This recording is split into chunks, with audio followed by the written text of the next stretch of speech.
Hi guys, a warm welcome to my channel. This is Mildred, aka the Shunammite woman. Thank you so much for sticking with me. To all my new subscribers, thank you. To all my old subscribers, thank you so much. All of you have decided to take this very leap of faith with me, and it's just to let you know that I'm sincerely grateful. Today is a beautiful day at the homestead, and I'll be giving you a tour of my compound.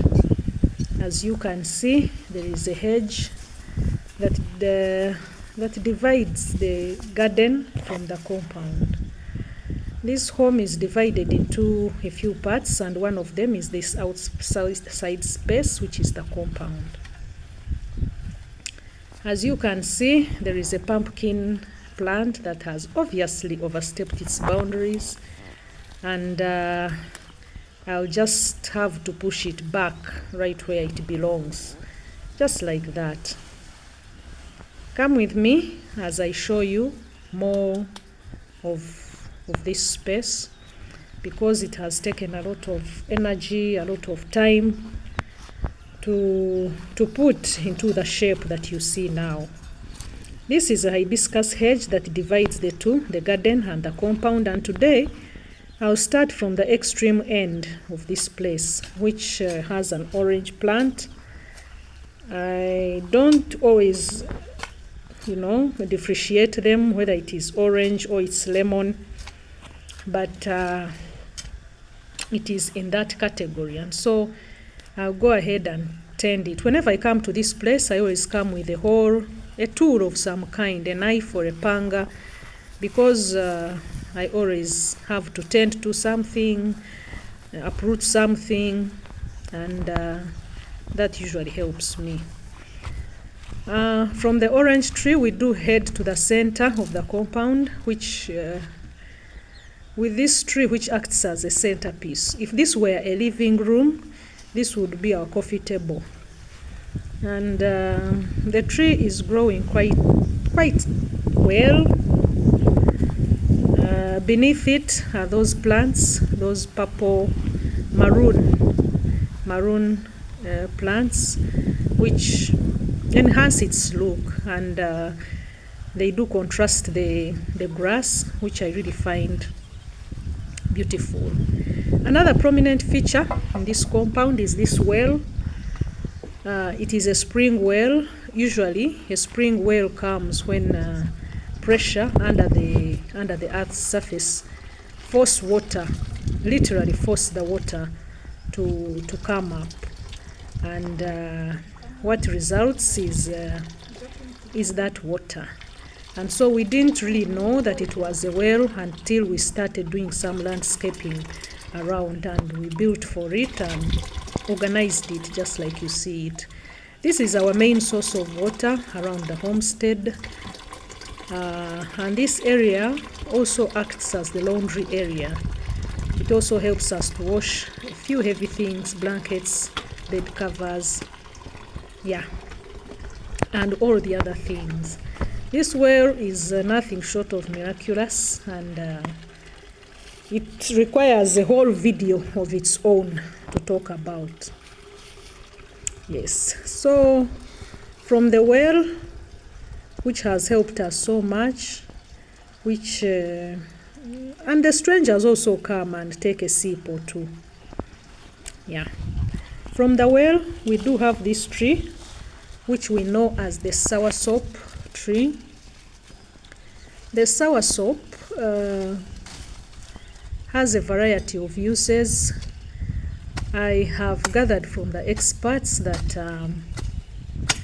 it has some anti-malarial properties, anti-cancer properties, anti-inflammatory, and we thought that it was a nice idea to have it around our homestead. As you can see, it is also screaming to be worked upon, and I'll go ahead and weed around it so it can thrive and blossom. The soursop tree has a very delicious fruit, which you may have seen.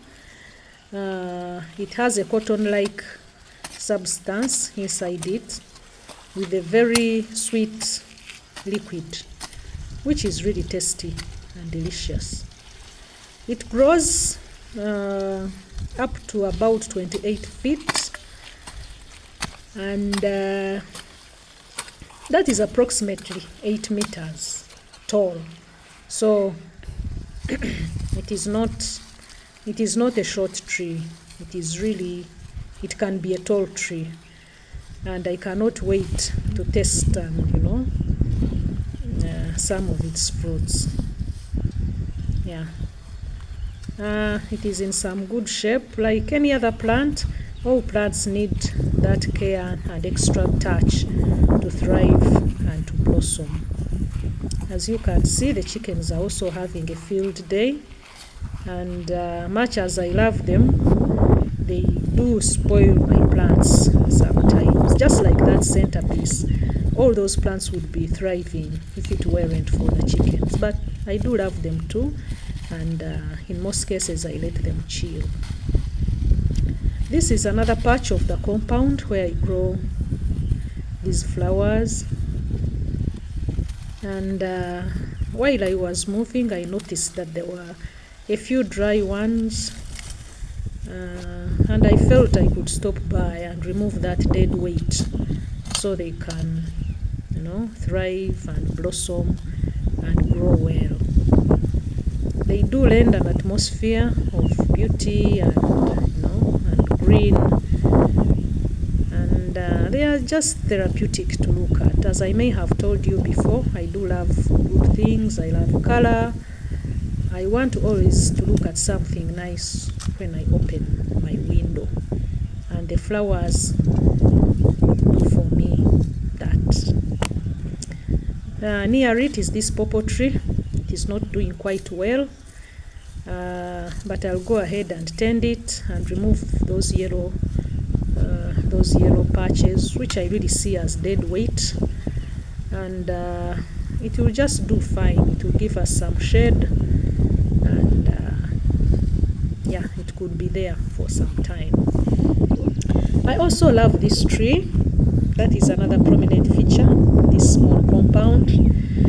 I love its fiery color, and it really blossoms when it is in season. It was initially in a pot, and we felt that it could thrive in the ground, and that's why we planted it just there. Another tree is this circular shaped tree, which we planted when it was really young, and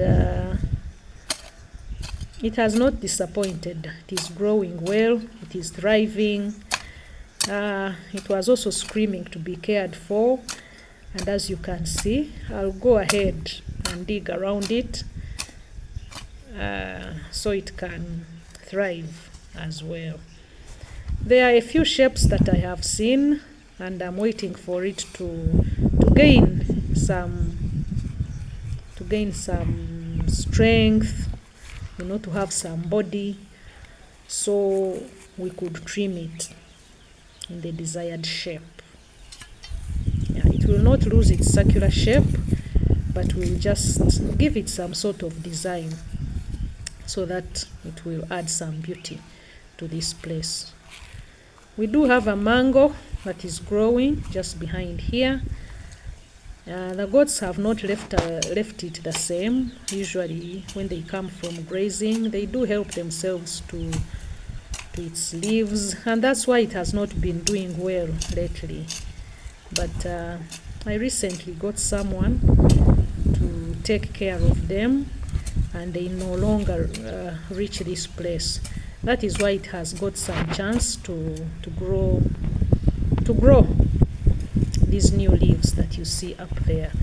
I'm hopeful that in a couple of years, 1 or 2, maybe 3, we'll have some mangoes growing around the homestead. Who knows?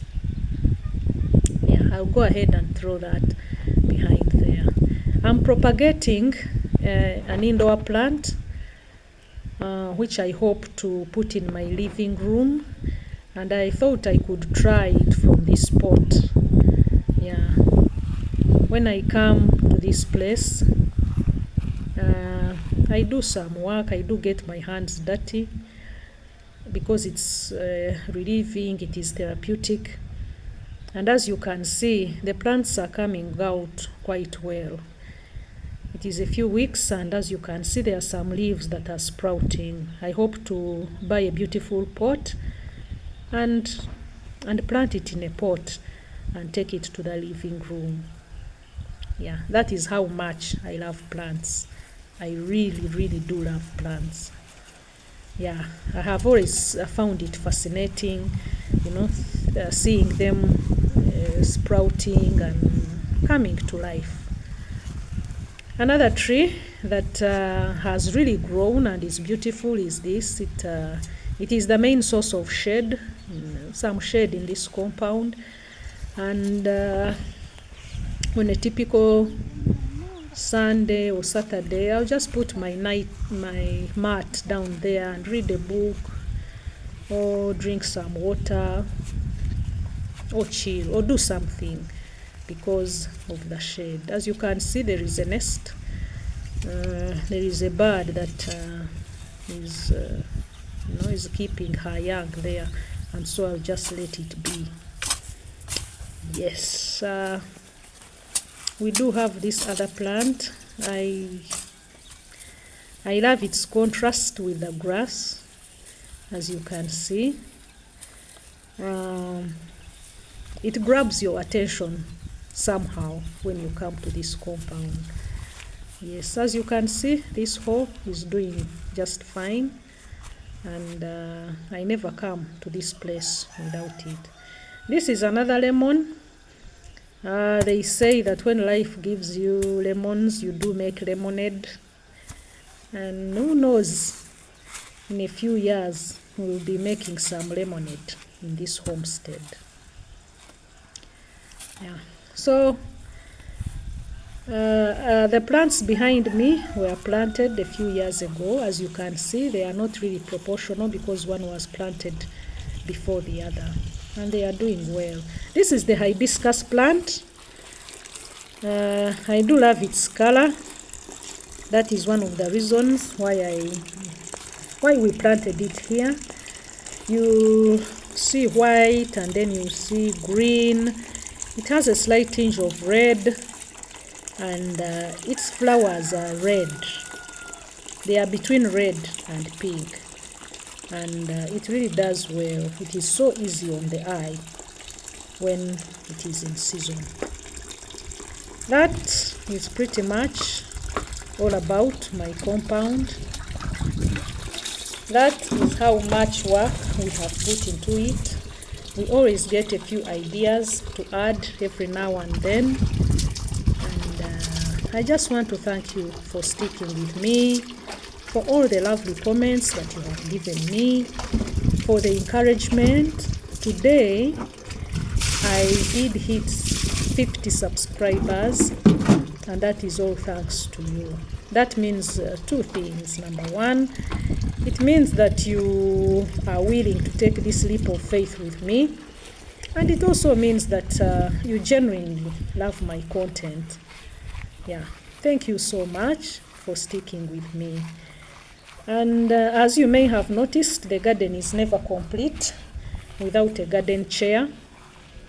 And this is a garden chair that we made recently. I did keep a few pigs, but they didn't do well. They were eating more than I could feed them. And so we decided to break the pigsty, and what the pieces of wood that remained, with the help of a carpenter, made this chair. It is a good chair, complete with cushions. It is one of my DIY projects. These cushions were made from an African material that was gifted to me by my mother, and an old mattress that I felt could be put to use in some way. This is a table. I had initially wanted it to be I had initially wanted those colors to be decorative shelves, but the idea didn't quite come to life, and so I made it into a table instead. Yeah.